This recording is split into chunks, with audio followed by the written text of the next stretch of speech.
مولاي صل وسلم دائما أبدا على حبيبك خير الخلق كلهم. مولاي صل وسلم دائما أبدا على حبيبك خير الخلق كلهم. محمد سيد الكونين والثقلين. محمد سيد الكونين والثقلين. محمد سيد الكونين والثقلين والفارقين من عرب ومن عجم. مولاي صل وسلم دائما أبدا على حبيبك خير الخلق كلهم. مولاي صل وسلم دائما أبدا على حبيبك خير الخلق كلهم. هو الحبيب الذي ترجى شفاعته. هو الحبيب الذي ترجى شفاعته. هو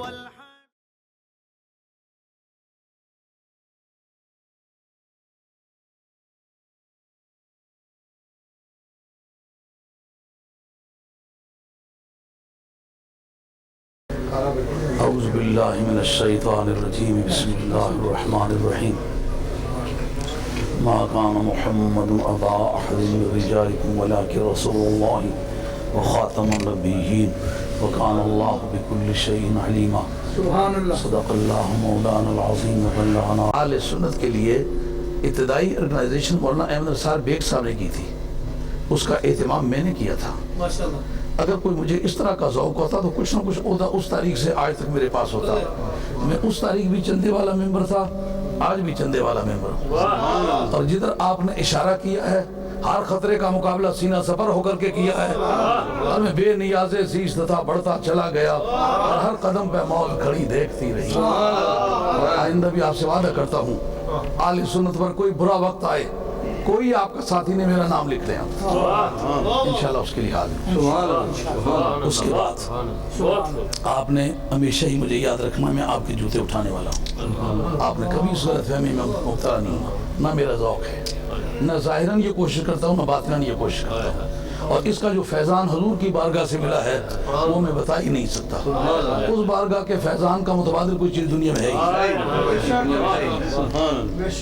قرآن مجید کی وہ آیت ہے جس کا آپ نے اسی مجلس میں سینکڑوں مرتبہ ترجمہ سماعت فرما لیا ہے. جی آواز نہیں آ رہی. اچھا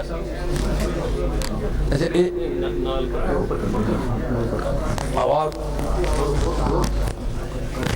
ایک تو آواز سسٹم میں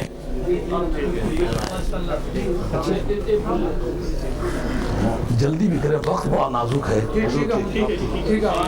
آواز آ رہی ہے. ایک تو کوئی ترتیبی خرابی ہوگی اس کے سیٹ اپ میں، اور دوسرا یہ کہ میں ایک بوڑھا آدمی ہوں، دیکھنے میں جوان نظر آتا ہوں اور صحت جسمانی کے اعتبار سے الحمدللہ ٹھیک ٹھاک بھی ہوں، 4.25 من وزن اٹھا لیتا ہوں، لیکن عمر کا 66واں سال چل رہا ہے.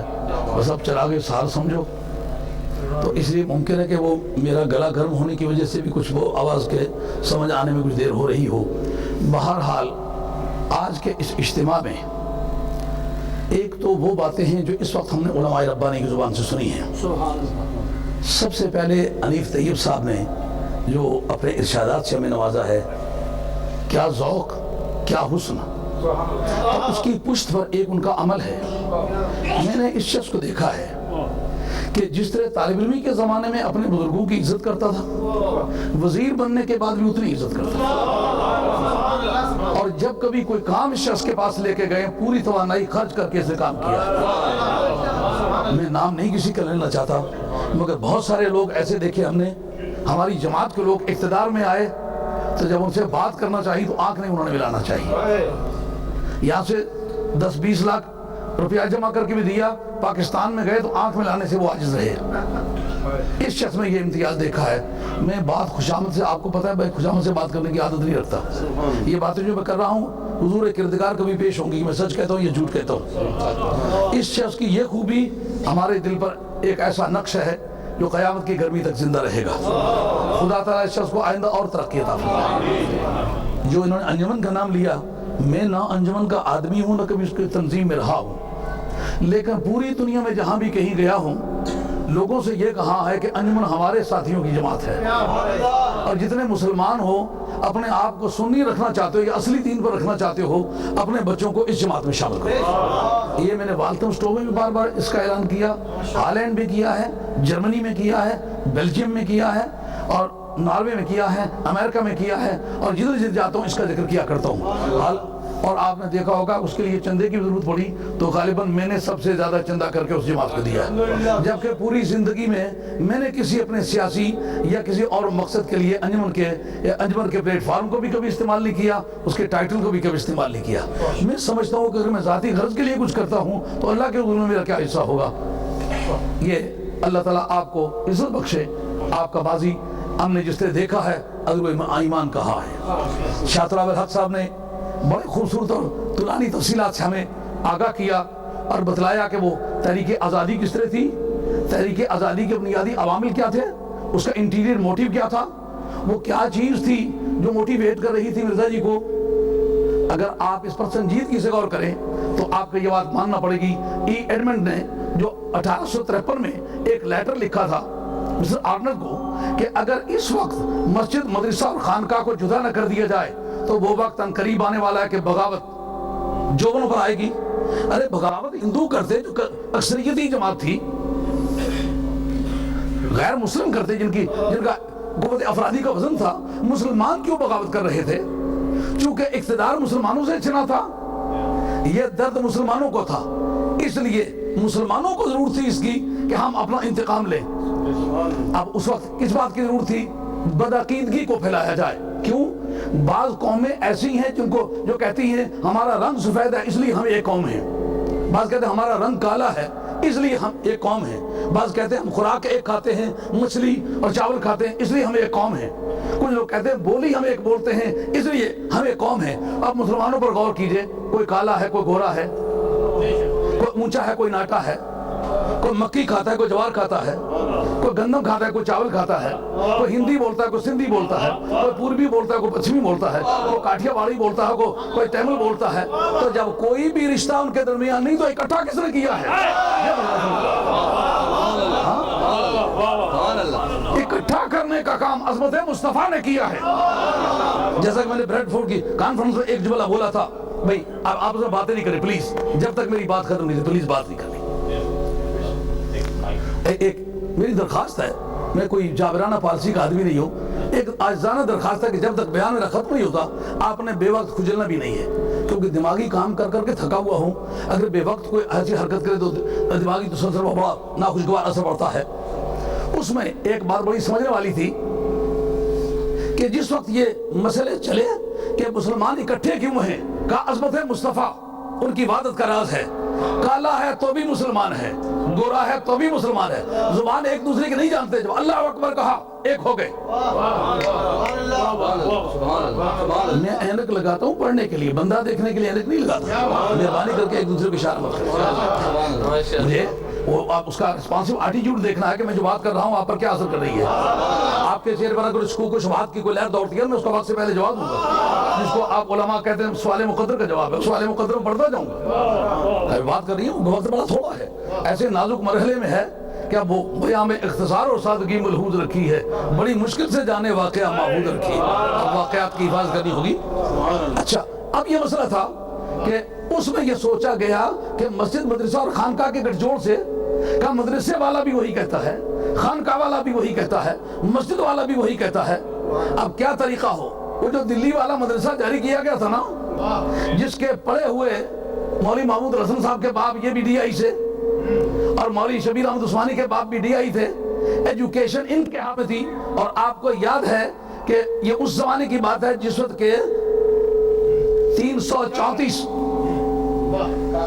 بیدے جلا رکا بیدے ہوئے جی اس کی رکھو کل بنڈے بادش، کیا تماشا ہے، میں بات کر رہا ہوں بار بار رکا دیتا ہے، بار بار رکا دیتا ہے۔ اس وقت یہ سوال اٹھتا ہے کہ اب یہ سلسلہ کس طرح چلے، ان کو ایک دوسرے کے دستوں گریباں کس طرح کیا جائے۔ اب مسجد والا اور بولی نہ بولے، مدرسے والا اور بولی نہ بولے، خانقاہ والا اور بولی نہ بولے تو آپس میں تصادم نہیں ہوگا۔ اس وقت ٹیچر ہیں 334 مسلمان، 11 ہے ہندو اور 6 ہیں غیر مسلم اقلیتیں، کل 351 ٹیچر بنتے ہیں۔ اب ان کی ٹیچنگ کا سسٹم کیسا ہے، جس جگہ مسجد ہے اسی جگہ مدرسہ ہے، اسی جگہ خانقاہ ہے۔ اور یہ ان تینوں اداروں کی علیحدگی پر آپ غور کرتے ہیں تو غور کریں کہ سرکاری دو عالم نظام کی مسجد کہاں ہے، مدرسہ کہاں ہے، خانقاہ کہاں ہے، والی بغداد کی مسجد کہاں ہے، مدرسہ کہاں ہے، خانقاہ کہاں ہے، خواجہ اجمیری کی بارگاہ میں مسجد کہاں ہے، مدرسہ کہاں ہے، خانقاہ کہاں ہے، والی بغداد کے بغداد شریف جائے مسجد کہاں ہے، مدرسہ کہاں ہے، خانقاہ کہاں، چونکہ وہی مولوی ہے، وہی پیر ہے، وہی امام ہے، وہی صاحب خانقاہ ہے، بولی ایک ہے۔ اس وقت ضرورت پڑی کہ وہ پپٹ تیار کیے جائیں۔ وہ جو مدرسہ دلی میں جاری کیا گیا تھا نا، اس کے ٹیچر جس وقت پڑھانے کی پوزیشن میں آئے، یہ وجہ ہے کہ 1857 کی جنگ آزادی میں صرف سنی لڑا ہے۔ وہ آپ کا تذکرہ رشید واضح کرتا ہے کہ ہم چند مسلمان مجاہدین تلوار لے کر مسلمانوں کے مقابلے میں لڑے۔ رشید احمد صاحب گنگوئی، قاسم نانوتوی، حافظ ضامن، عجیب امداد اللہ صاحب، عجیب تماشا ہے۔ یہ لوگ مسلمانوں کے خلاف لڑے۔ اگر مسلمان قوم کے آدمی تھے تو مسلمان قوم کی طرف سے ہو کے انگریز کے ساتھ کیوں نہیں لڑے؟ اب یہ وہ وقت ہے جس وقت کے وہ جزائر انڈمان کا آپ نے ذکر کیا، وہاں سے جنازے آ رہے ہیں، گلبرگے والے لاڈلے حسین شاہ کو پھانسی دیا جا رہا ہے، خانقاہوں مساجد کی اینٹ سے اینٹ بج رہی ہے، علمی خزانوں کا ایک ایک فرق اڑ رہا ہے، بڑے بڑے معظم گھرانے بیچ چلا کر کے چھوڑ دیے گئے ہیں۔ اس وقت میں دیوبند کے لیے پیسہ کہاں سے آیا؟ ہاں، یہ بات سمجھنے والی ہے۔ اس کو فنڈنگ کس نے کی ہے؟ اتنا بڑا ادارہ بنا ہے۔ اب وہ جو انہوں نے اہل مد کا ذکر کیا ہے کہ وہاں منشی لگے، اور منشی لگ کے آگے ترقی کے راستے سوچنے لگے۔ اب انہوں نے ایک پپٹ تیار کرنا تھا، تو پپٹ کا پتہ قاعدہ کیا ہے؟ آپ ربڑ کی گڑیا لے لیں، جتنی مرتبہ پیچھے سے دبائیں اتنی مرتبہ آگے سے پیچھ پیچھ کرتی ہے، اس کو اس سے کوئی غرض نہیں ہوتی پیچھ کا وقت ہے یا نہیں۔ اب جس نے پیسے لے لیے ہوں وہ یہ نہیں کہہ سکتا یہ ٹائم نہیں ہے۔ 1867 میں بنیاد رکھی گئی۔ مجھے یہ بتائیے، آپ اپنے پیر کو اپنے جیسا آدمی کہتے ہو، میرے جیسے بشر کہتے ہیں آپ؟ میں نے خواجہ قمر الدین سیالوی رحمۃ اللہ علیہ کے مریدوں کو دیکھا، کہتے ہیں پیر سیال لجپال، پیر سیال لجپال۔ خواجہ گولوی رحمۃ اللہ علیہ کے غلاموں کو دیکھا، اعلیٰ حضرت ریفرو ہے۔ اعلیٰ حضرت فاضل بریلوی رحمۃ اللہ علیہ کے نیاز مندوں کو دیکھا، اعلیٰ حضرت کا فرمان ہے۔ یار تم اپنے پیر کو اپنے جیسا بشر نہیں کہنا چاہتے ہو، جس وقت کلمہ پڑھنے والے نے پہلی مرتبہ نبی کو اپنے جیسا بشر کہا ہوگا۔ یار یہ 1400 برس پہلے کی جو تاریخ گزری ہے اس میں بتاؤ نا، والی بغداد نے کہا ہے سرکار کو میرے جیسا بشر؟ داتا گنج بخش نے کہا ہے؟ خواجہ غریب نواز نے کہا ہے؟ سید بہاؤالدین نقشبند شہنشاہ بخارا نے کہا ہے؟ نام لے دو کسی بندے کا لو۔ صدیق اکبر نے کہا ہے، فاروق اعظم نے کہا ہے، عثمان غنی نے کہا ہے۔ یہ گناہ بے ذوق تھا، بندے نے کیا کیوں؟ اس میں لذت پیدا کرنے والی چیز وہ پیسے تھے۔ اب یہ کہا کس لیے؟ نبی میرے جیسا ہے، میں نبی جیسا ہوں۔ اب میں نبی جیسا ہوں اور میرے جیسے آدمی روزانہ پیدا ہو سکتے ہیں، نتیجہ منطقی کیا نکلے گا؟ نبی روزانہ پیدا ہو سکتے ہیں۔ جس نے نبی کو بشر کہنا چاہا، اس نے ختم نبوت کے راستے کو ہموار کر کے بیچ میں سے نئی نبوت کا راستہ نکالنے کے لیے بلڈوزنگ اس نے کی ہے نا۔ یہ بات سمجھنے والی ہے۔ ادھر مرزا قادیانی پر توڑ رہا ہو، ادھر جو ہے کرمنل پروسیجر کوڈ بن رہی ہو کہ ہر طرح کے فرقوں کو آزادی ہے، کوئی ان سے چھیڑ چھاڑ نہیں کر سکتا، ہاں؟ اور دوسری طرف یہ کہ اہل سنت والجماعت کے لیے، مسلمانوں کے لیے سخت ترین پابندیاں، ان سب باتوں کو اکٹھا کرو۔ ادھر کہہ رہے ہیں نبی میرے جیسا ہے، میں نبی جیسا ہوں۔ جو آپ کی کتاب ہے پاکستان پینل کوڈ، اس کے اندر کرمنل پروسیجر، جو اس کے کرمنل اپیٹمنٹ کا چیپٹر ہے اعانت مجرمانہ۔ اب اعانت مجرمانوں کو میں اس پر اپلائی کروں گا، آپ ذرا اس پر غور کریں۔ جس وقت یہ کہنا شروع کیا نبی میرے جیسا میں نبی جیسا ہوں، امکان تو پیدا ہو گیا کہ نبی میرے جیسے بندے تو روزانہ پیدا ہو سکتے ہیں۔ اب یہ سوال اٹھا وہ خاتم النبیین کا کیا کریں؟ اس وقت میرے پاس وہ کتاب موجود ہے لیکن اس کا جواب میں نہیں دینا چاہتا۔ اخبار میں آیا تھا کہ حضرت امام عبدالوہاب شورانی رحمۃ اللہ نے کہا کہ نبوت تشریح ختم نہیں ہوئی۔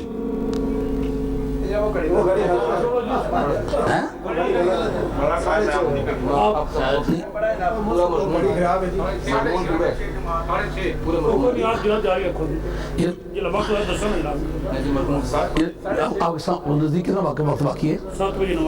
میرے پاس تو 6:30 اس وقت 7 بجے پڑھیں۔ علماء کرام جو بہت مجھ سے سینئر اور بزرگ لوگ ہیں، آپ مجھے نہ کہیں کہ میں یہ ساتھ توڑ رہا ہوں، مجھے سارے ساتھی یہ اس پر اجماع ہے علماء کا کہ 7 بجے نماز پڑھنی ہے، تو اب اجماع امت کی خلاف ورزی کرنے کا میرے پاس چانس نہیں ہے۔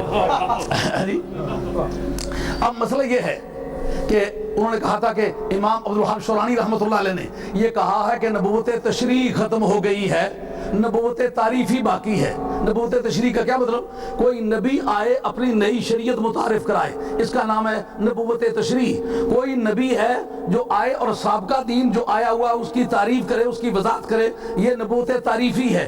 اس کا بھی جواب ملا ہے، وہ میرے پاس کتاب موجود ہے، کیونکہ وہ امام عبدالوہاب شورانی رحمۃ اللہ علیہ ہماری جماعت کے ہیں، اس لیے ان کا جواب دینا میری ذمہ داری میں ہے۔ اور دوسرا حضرت امام ربانی مجد الفسانی شیخ احمد سراندی رحمۃ اللہ علیہ کی ایک عبارت انہوں نے پیش کی کہ انہوں نے کہا کہ ولایت کے راستے سے ترقی کرتے کرتے قرب ولایت سے قرب نبوت میں پہنچ جاتا ہے تو نبی کی ولایت اور نبوت دونوں میں شریک ہو جاتا ہے۔ اس لفظ کو استعمال کر کے انہوں نے کہا اسی فارمولے کے ماتحت میں بنا ہوں، لیکن انہوں نے کہا یار شریک، اب اس کی بھی وضاحت کرتا ہوں، شریک ہونے کے کیا معنی ہے۔ ایک مرتبہ ایک مرزائی میرے پاس آئے، انہوں نے کہا کہ اگر نبی پاک علیہ السلام کی نبوت اتنی مضبوط ہو کہ نیا کوئی نبی آئے تو اس نبوت کے پر کوئی آنچ نہ آئے، اس کے سارے کل پرزے اسی طرح کام کریں۔ میں نے کہا تم غالباً جاہل نظر آتے ہو، کوئی علمی بات کرو تو وزن نہیں اٹھاؤ گے۔ میں یہ پوچھتا ہوں کہ تمہارے باپ کا نکاح اتنا مضبوط ہو کہ اگر ایک اور آدمی کے ساتھ تمہاری اماں کا نکاح کر دیا جائے تو کیا خیال ہے اس نکاح پر اثر پڑے گا کہ نہیں پڑے گا؟ اب اس کی سمجھ میں یہ بات آنے لگی۔ وہ کتابیں مجھے دے دو۔ اچھا، اب یہ مسئلہ چھڑا کہ جی چابی میرے پاس۔ اب یہ مسئلہ چھڑا کہ نبی کریم علیہ السلام کا خاتم النبیین ہونا کس معنی میں ہے؟ تو جنہوں نے نبی کو اپنے جیسا بشر کہا تھا انہوں نے ان کو یہ مسئلہ بھی مہیا کر دیا کہ اگر بالفرض، یعنی وہ مرتبے کے لحاظ سے ایسے مرتبے پر فائز ہیں کہ وہاں کوئی پہنچ نہیں سکتا، جہاں تک زمانے کا تعلق ہے پیچھے پیدا ہونا کوئی خوبی کی بات تو نہیں ہے، کوئی کمال تو نہیں ہے۔ مقام مدح میں خاتم النبیین کہنا اور کہنا مدت کے ارادے سے یہ مدح کے وزن کو نہیں اٹھاتا۔ ہمیں نیچے نہیں رکھ سکتا، مشکل یہ ہے کہ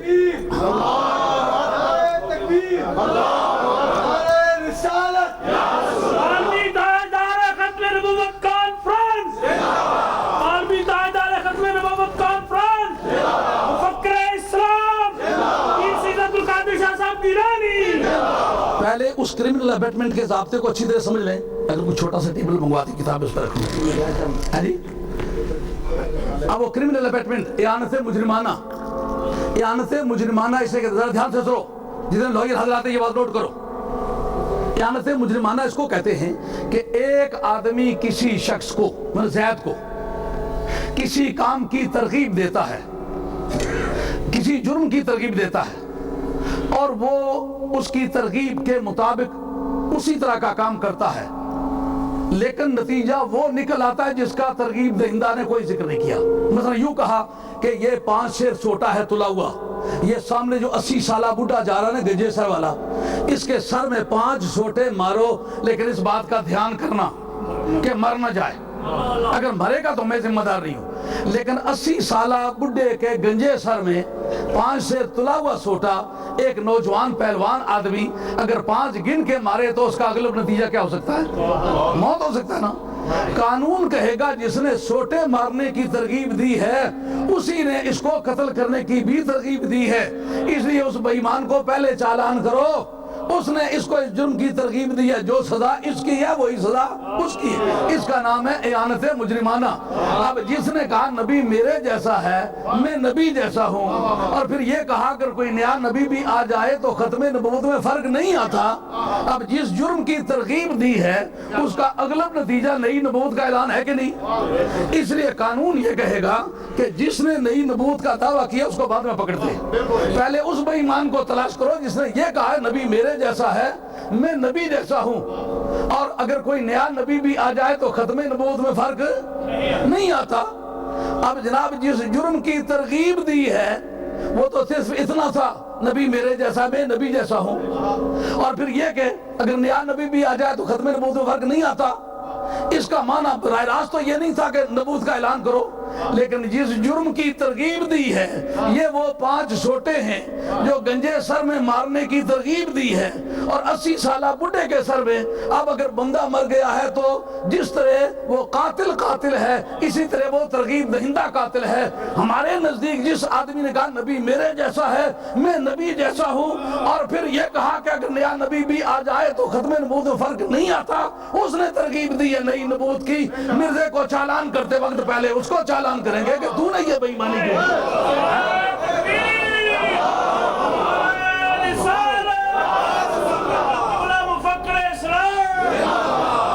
اب چونکہ علماء دیوبند کے ساتھ میرا کوئی تعلق نہیں، وہ آپ عبارت ضرور سے بات فرما لیں، اگر وہ میری جماعت کے ہوتے تو پھر میں ان کے بارے میں بھی غور کرتا بھی کیا کہوں، چونکہ امام ربانی مجدد الثانی شیخ احمد سرہندی ہماری جماعت کے ہیں۔ اب اس پر بھی غور کرو، جو میں شور مچاتا رہتا ہوں یہ قادریوں، چشتیوں، نقشبندیوں کو الگ الگ جماعتیں مت تسلیم کرو، یہ تم نے پہچان کے لیے ایڈریس کے لیے اپنے نام لکھوائے ہوئے ہیں، سب کی منزل ایک ہے، سب کی مراد ایک ہے، سب کا آقا ایک ہے، سب کا مولا ایک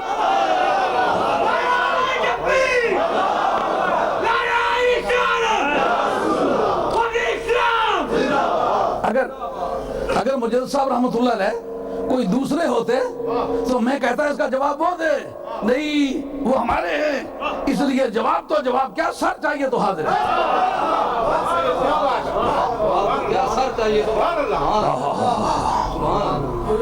یہ انہوں نے پہلے صفحہ نمبر 3 پر تہذیب الناس کے اندر مولوی قاسم نانوتوی صاحب نے ارشاد فرمایا ہے، ذرا غور فرمائیں، کہتے ہیں ولیکن رسول مگر اہل فہم پر روشن ہوگا کہ تقدم یا تاخر زمانی میں بالذات کچھ فضیلت نہیں، پھر مقام مدح میں ولیکن رسول اللہ خاتم النبیین فرمانا اس صورت میں کیوں کر صحیح ہو سکتا ہے؟ یہ مطلب یہ کہ ان کے نزدیک زمانے کے اعتبار سے آخری نبی ہونا کوئی فضیلت کی بات نہیں۔ پھر اسی عبارت کو انہوں نے دوبارہ صفحہ 14 پر دہرایا ہے، کہتے ہیں غرض اختتام اگر بئی معنی تجویز کیا جائے جو میں نے عرض کیا تو آپ کا خاتم ہونا انبیاء گزشتہ ہی کی نسبت خاص نہ ہوگا، بلکہ اگر بالفرض آپ کے زمانے میں بھی کہیں اور نبی ہو جب بھی آپ کا خاتم ہونا بدستور باقی رہے گا۔ اس میں گنجائش ہے کہ کہا جائے کہ مرزائیوں نے اپنی طرف سے کوئی بات کی ہے؟ کریمنل ابیٹمنٹ ہے کہ نہیں؟ اعانت مجرمانہ ہے کہ نہیں؟ جس تلوار سے اس نے قتل کیا تیز انہوں نے کر کے دی ہے کہ نہیں؟ قتل کرنے کا طریقہ بتلایا ہے کہ نہیں؟ جو زہر انہوں نے قوم کو کھلایا ہے وہ ان کی جو فارمیسی ہے اس میں تیار ہوا ہے کہ نہیں ہوا ہے جی؟ اگر انہوں نے وہ تیار کر کے دیا ہے تو اس کی کیا وجہ ہے؟ مسلمان مرزائیوں کو تو کہتے ہیں لیکن ان کو کیوں نہیں پوچھتے کہ تم نے یہ مسئلہ تو نئی نبوت کا تم نے تیار کر کے دیا ہے، اس لیے ہم ان کو بعد میں چالان کریں گے، تمہیں پہلے چالان کریں آگے چل کر، بلکہ اگر بالفرض بعد زمانہ نبوی صلی اللہ علیہ وسلم بھی کوئی نبی پیدا ہو تو پھر بھی خاتمیت محمدی میں کچھ فرق نہیں آئے گا۔ یہ عبارتیں ان کی ہیں چونکہ ان کے ساتھ میرا کوئی تعلق نہیں، اس لیے ان کا جواب میں نہیں دوں گا۔ اب آئیے پہلے مجدد صاحب رحمۃ اللہ علیہ کی عبارت کو اس کو انہوں نے استعمال کیا ہے، اس کا جواب سماعت فرمائیے۔ یہ میرے پاس حضرت امام ربانی مجدد ثانی شیخ احمد سرہندی رحمۃ اللہ تعالی علیہ کی کتاب ہے، اور یہ اس کا 3 جلد ہے، آپ کے ملفوظات شریف ہے، اور 1627 نمبر اس کا پیج ہے۔ اس میں یہ الفاظ فرماتے ہیں، جاننا چاہیے کہ تنبیہ کے نام سے جاننا چاہیے کہ جائز ہے کہ کوئی شخص قرب ولایت کی راہ سے قرب نبوت تک پہنچے اور دونوں معاملات میں شریک ہو۔ اس سے انہوں نے کہا کہ میں اس میں شریک ہو گیا، آؤ تمہیں بتاتا ہوں شریک کے معنی کیا ہے، یعنی پھر پتا چلے گا کہ انہوں نے کہا کیا اور تم نے کیا سمجھا ہے۔ بات سمجھ آ گئی ہے؟ یہ بات تو آپ نے سماعت فرما لی ہے۔ یہ ہے عبارت جس کو انہوں نے استعمال کیا ہے۔ یہ میرے ہاتھ میں امام راغب اصفہانی کی مفردات ہے، اور مفردات راغب اصفہانی وہ کتاب ہے کہ جس کو حضرت امام غزالی رحمۃ اللہ علیہ بغل میں لیے رکھتے تھے، اس غرض سے کہ وہ کہتے تھے آسمان کے نیچے اس سے زیادہ اچھی کوئی کتاب نہیں۔ اب شریک ہونے کے معنی کو یہ سمجھے کہ وہ خود ہی بن جاتا ہے تو یہ اس کی جہالت ہے۔ آئیے دیکھیے اس جگہ رویہ ان اللہ تعالی شرک کا معنی بتلاتے ہوئے، یہ شرک کا چیپٹر صفحہ 259 ہے، اس کے اندر وہ فرماتے ہیں کہ حدیث قدسی ہے، رویہ ان اللہ تعالی قال للنبی علیہ الصلوۃ والسلام انی شرفتک وفضلتک علی جمیع خلقی واشرکتک فی امری۔ اے میرے محبوب، میں نے تمہیں فضیلت دی ہے، شرافت دی ہے، تمام اپنی مخلوقات پر پہلا درجہ تجھے دیا ہے، اور اپنے کام میں نے تجھے شریک کیا ہے۔ اور کس طرح شریک کیا ہے؟ شریک سے کہ بحیثو تذکر معی، اپنے ذکر میں شریک کیا ہے۔ اذا ذکرت، قدرت سے آگے حدیث ہے، اذا ذکرت معی، جس وقت میرا ذکر کیا جائے گا تو تیرا ذکر کیا جائے گا۔ سرکار اللہ تعالیٰ کے ساتھ ذکر میں شریک ہوئے پر اللہ بن گئے؟ اذان میں شریک ہوئے، اشہد اللہ الہ الا اللہ، اذان عبادت ہے نا؟ شریک ہوئے پر کس حیثیت سے؟ خدا کے بندے ہو کر شریک ہوئے، اور تو امتی ہو کے شریک ہوتا، گنجائش ہوتی اور بھائی مان نبی کہلا کے شریک ہوا، کیا تم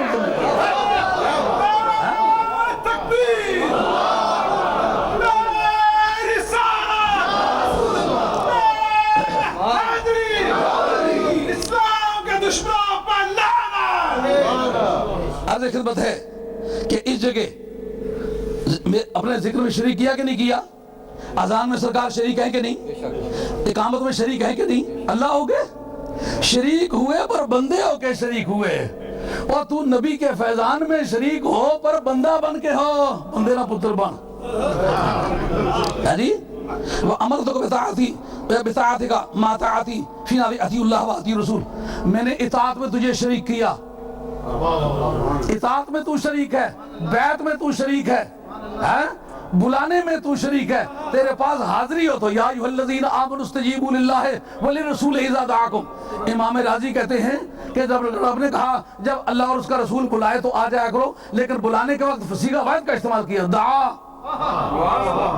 اگر دو بلانے والے تھے تو دعواکم آتا نا، دعواکم نہیں آئے، دعواکم کیا مطلب؟ راضی کہتے ہیں بلانے والے دو ہیں پر آواز ایک ہے۔ رب نے بلانے میں سرکار کو شریک کیا پر سرکار کو اپنا بندہ اور رسول بنا کے شریک کیا نا، خدا بنا کے تو شریک نہیں کیا۔ آئی سمجھ میں؟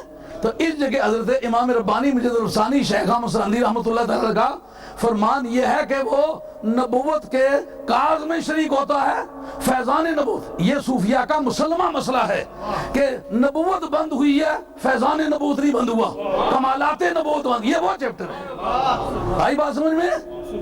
کہ جس طرح نبی دور قریب سے کام آتا ہے، ولی دور قریب سے کام آتا ہے، اس معنی میں نبی کے کام میں شریک ہے کہ خاتون کو مینار سے گرایا گیا اور کہا اور شہنشاہ بخارا اور کوئی میرا سہارا نہیں، تو ہی میرا سہارا ہے۔ تو جب وہ نیچے پہنچی تو چادر پھیلی ہوئی ہے، ایک مرد خدا جس کا چہرہ دیکھ کے رب یاد آتا ہے اس کو دیکھتی ہے، پوچھتی آپ کون ہیں؟ ان کا میں شہنشاہ بخارا ہوں۔ کس وقت چلے ہیں؟ کہا تو از منارا آمدی من از بخارا آمدم، تو از منارا آمدی من از بخارا آمدم۔ اب شرک کے معنی واضح ہوئے کہ نہ ہوئے؟ اب دیکھیں نماز میں التحیات للہ والصلوات والطیبات، یہ اللہ تعالیٰ کے لیے نا، السلام علیکہ ایھا النبی، یہ کس کے لیے ہے؟ سرکار کے لیے ہے۔ شریک ہوئے کہ نہ ہوئے پر اللہ کا ذکر اللہ ہو کے ہوا، سرکار شریک ہوئے اللہ کا بندہ بن کے، اور تو بھی بندہ بن کے شریک ہوتا، کوئی اعتراض نہ ہوتا، بے ایمانی تم نے یہ کیا، تم نبی بن کے شریک ہوئے۔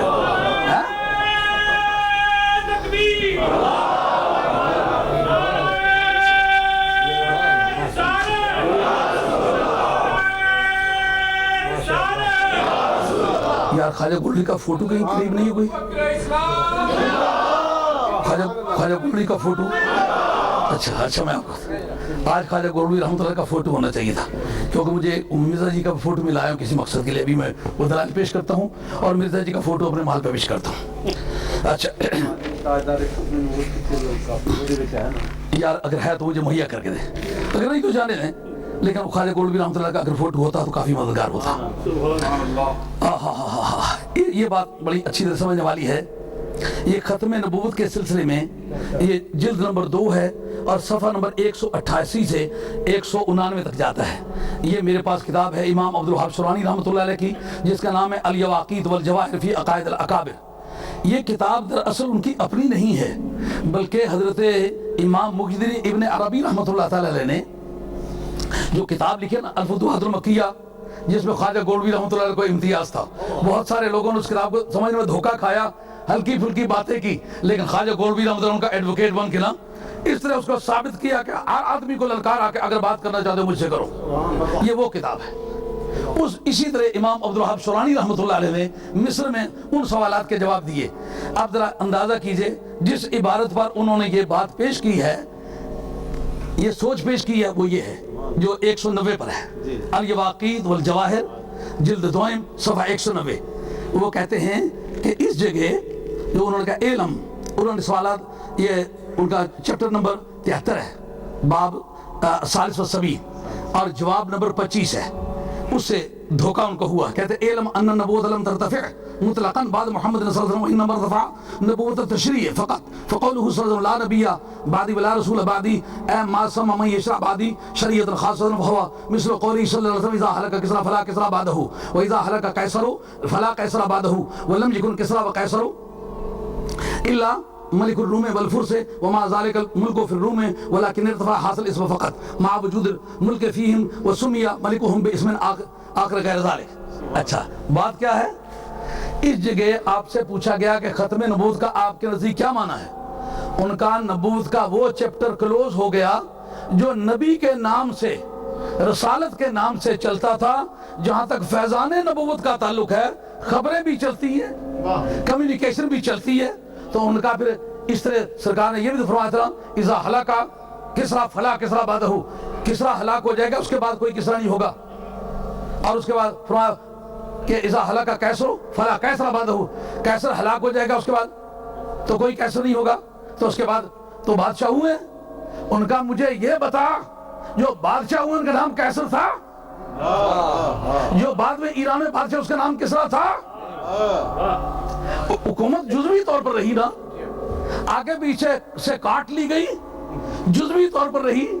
اسی طرح میری امت محمدیہ میں خبروں کا سلسلہ جاری رہے گا، مگر نبوت کے ٹائٹل سے نہیں رہے گا۔ جس طرح کے بادشاہ کا نام کسرا نہیں رہا، بادشاہ کا نام قیصر نہیں رہا، حکومت جزوی طور پر رہی، اس طرح جو کلی طور پر فیضان پورے ملک میں ایک نبی اور رسول کی حیثیت سے اپنی پورے جورسڈکشن اور پورے پریسکرائبڈ ایریا میں ہوتا، وہ سلسلہ نہیں ہوگا۔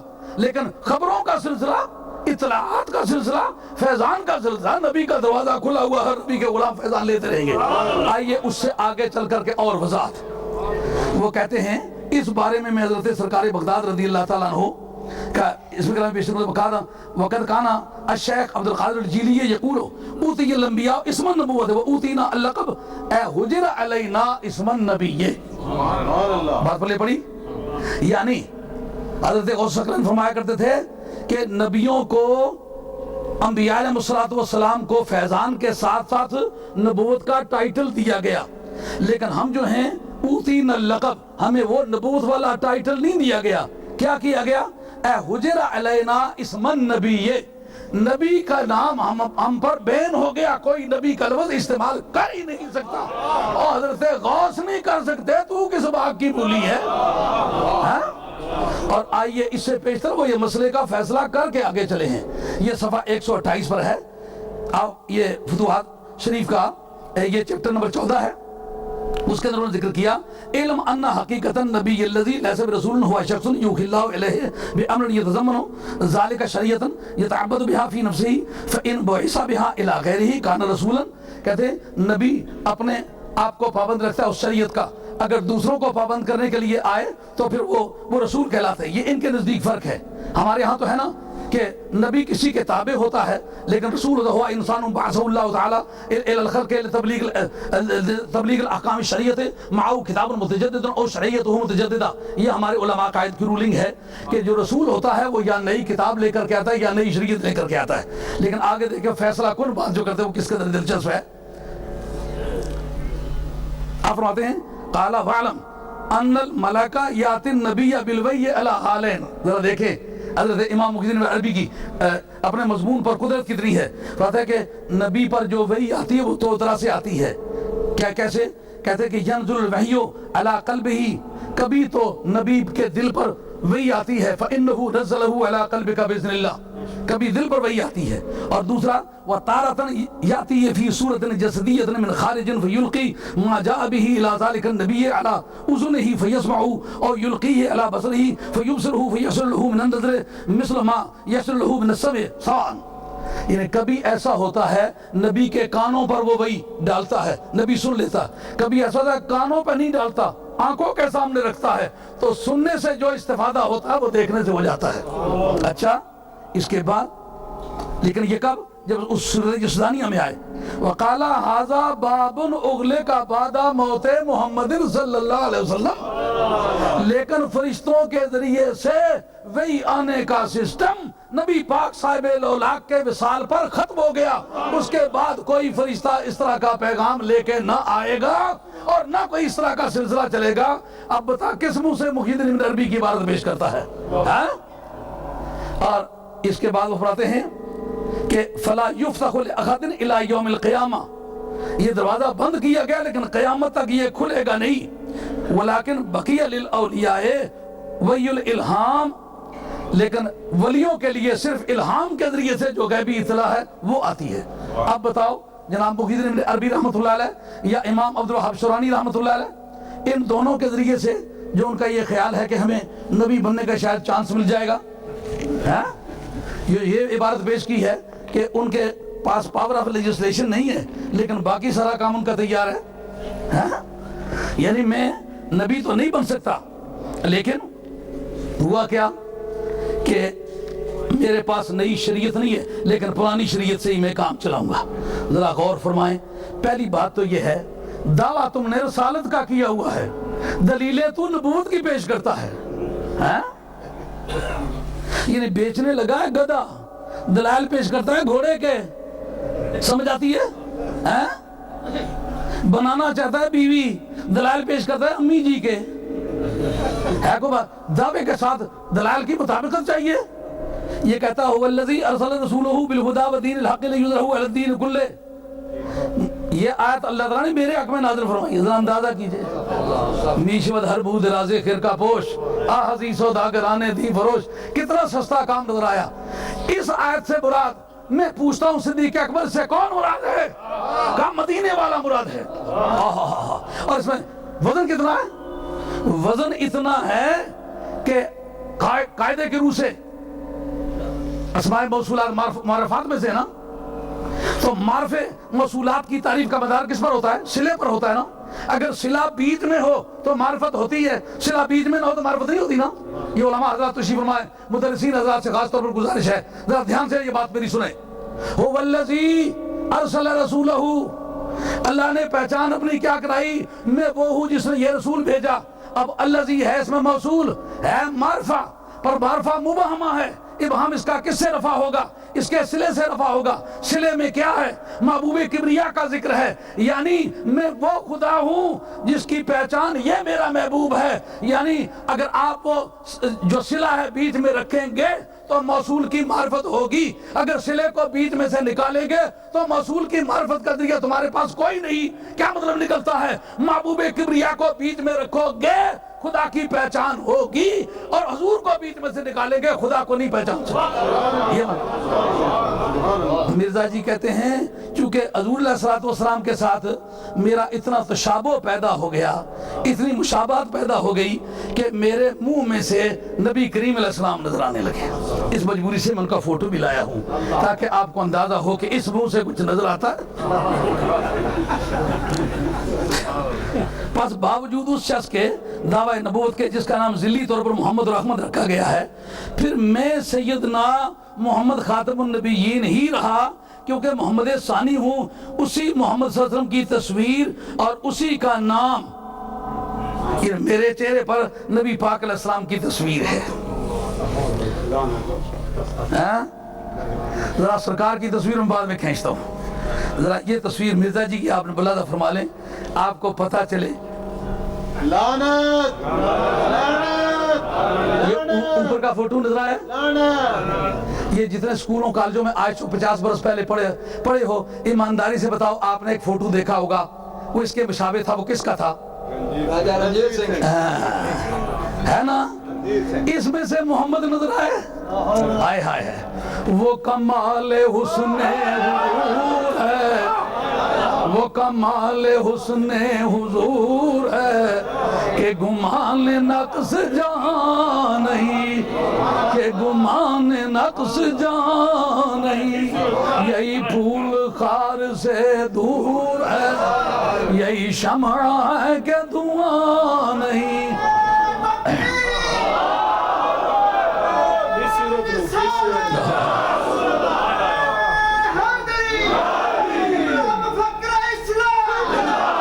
اس جگہ خواجہ یار وقت تھوڑا ہے، نعروں سے مدد تو بڑی ملتی ہے۔ ہم نے پنجاب میں دیکھا تھا کہ مولوی نعرہ تھے 5 روپے فی نعرہ کے حساب سے لیتے تھے۔ عرض خدمت ہے، اس جگہ میرا دل چاہتا تھا خواجہ خواجگان سید السادات پیر میرعلی شاہ صاحب گولوی رحمۃ اللہ علیہ کا فوٹو ہوتا، سامنے رکھتے، پھر پتہ چلتا کہ اس سے کیا نظر آ رہا ہے، اس سے کیا نظر آ رہا ہے۔ خواجہ گولوی کا فوٹو ہوتا، اس صورت نو میں جانا کھاں، جانا کھاں کہ جانے جانا کھاں، سچ آکھاں تے رب دی شانا کھاں، جس شان تو شانہ سب بنیاں، جس شان تو شانہ سب بنیاں۔ اے سورج آج لمحے بھر کے لیے رک جا، مجھے اپنے محبوب کی بات کر لینے دے۔ صاحب سوائے کے مور کا نہیں ذکر لکھا، ایک بزرگ تقریر کر رہے تھے تو جناب مولا مرتضیٰ کا ذکر کر رہے تھے تو سورج ڈوبنے کو ہو آیا، حاضرین نے کہا جناب سورج ڈوب رہا ہے، کہا نہیں میں نے سورج سے ریکویسٹ کیا کہ سورج ڈوبنا نہیں جب تک علی کا ذکر پورا نہ ہو۔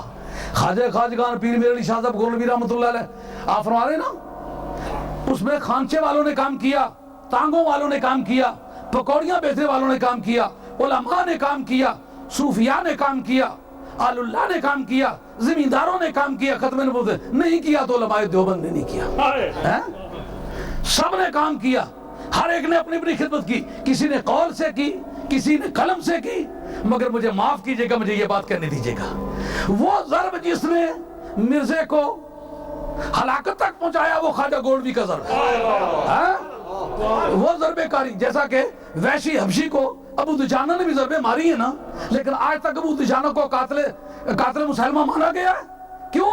وہ ضربے ماری ہے لیکن جان اس کی نہیں گئی، جس نے جان لوٹی ہے مرزے کی وہ خواجہ گولوی کا وار ہے۔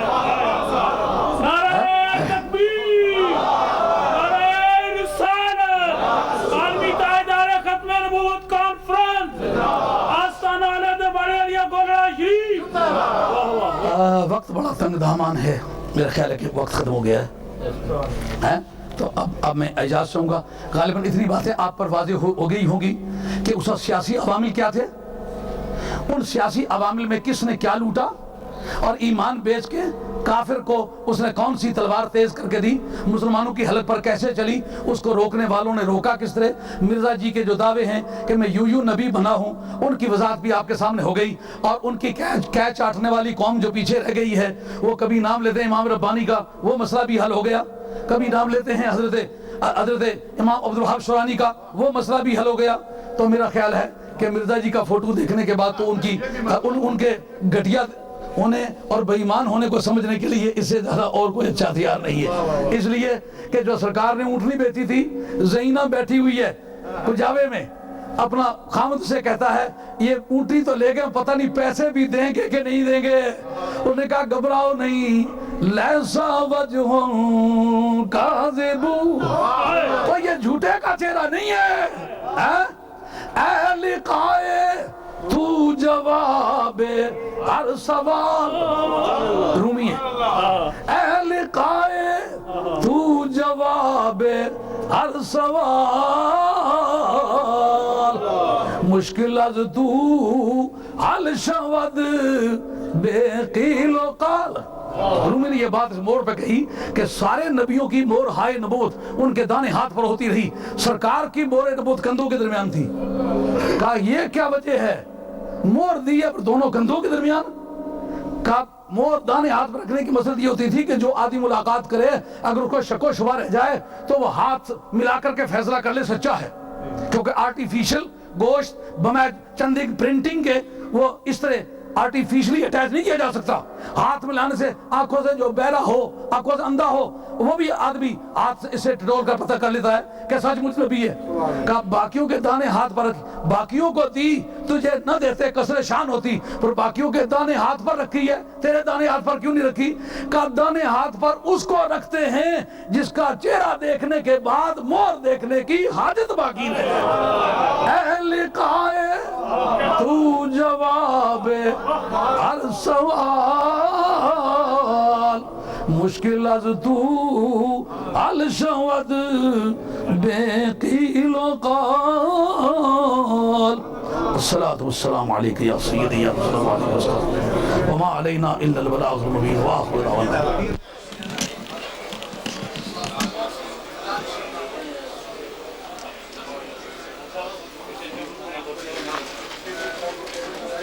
لیکن اس سے کیا سمجھے دنیا بھی اچھی ہے کہ نہیں؟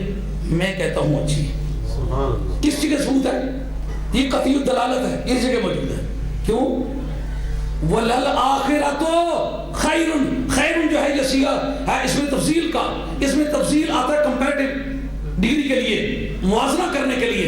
موازنہ ایسے دو ایڈجیکٹیوز میں ہوا کرتا ہے جو ایک کوالٹی کو شیئر کرے. بس یہ کہنا کہ یہ اس سے زیادہ خوبصورت ہے, اس میں دونوں کو شریک ماننا پڑے گا. یہ اس سے زیادہ عالم ہے, علم میں دونوں کو شریک ماننا پڑے گا. یہ اس سے زیادہ شالور ہے, طاقت میں دونوں کو شریک ماننا پڑے گا. ایسا نہیں ہوگا کہ ان مولوی صاحب سے وہ آدمی زیادہ شالور ہے. مولوی صاحب کو پہلوان تھوڑے ہی ہے جی, اس قاری صاحب سے وہ آدمی مقدر اچھا پھراتا ہے. کو قاری صاحب مقدر پھرانے کی وجہ سے تو قاری صاحب نہیں ہے نا. اس مولوی صاحب سے فلاں آدمی زیادہ دولت مند ہے. اگر مولوی کا معنی دولت مند ہوتا تو یہ کمپیریزن درست ہوتا ہے جی. اس کا مقصد یہ ہوگا جن دو کا آپس میں موازنہ کریں گے ایک صفت میں. جماعتوں کے پابندوں سے واسطہ پڑے, لمبے کرتے والے بے ایمانوں سے واسطہ پڑے تو کرنا کیا چاہیے؟ ان کا یا محمد.